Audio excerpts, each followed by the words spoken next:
مرکزی حکومت کی جانب سے منظور کیے گئے نگر راج بل پر عمل آوری کے لیے سماجی تنظیم movement for piece and justice کی جانب سے ان دنوں مہاراشٹر میں ایک بیداری مہم چلائی جا رہی ہے۔ اس مہم کے تحت ناندیڑ میں ایک سیمینار کا انعقاد کیا گیا۔ سیمینار میں ممبئی سے تشریف لائی معروف سماجی کارکن ودیا ولاس نے رہنمائی کی۔ انہوں نے کہا کہ نگر راج بل کے ذریعے شہری علاقوں میں ہونے والے ترقیاتی کاموں کی انجام دہی میں مقامی عوام کو شامل کرنے کی بات کی گئی ہے۔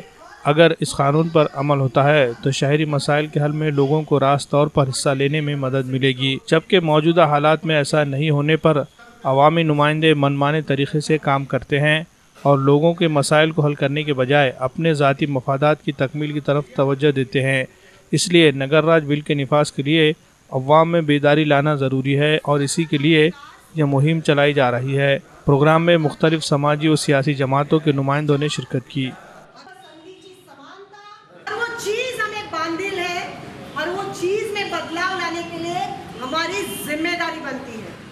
15 اگست کو ہم آزاد تو ہوئے اور 26 جنوری 1950 کو ہم نے بھارتی سویدھان کو انگیکرت اور راجا اور اس کی پرجا کی بھومکا میں سے ہم پرجا ستا کی بھومکا ہے، جس کو ریپبلک کہتے ہیں، لوگوں کی ستا لائیں گے۔ کون لائیں گے بھائی ستا؟ بولیے کون لائیں گے ستا؟ زبردست بدلاؤ کیا گیا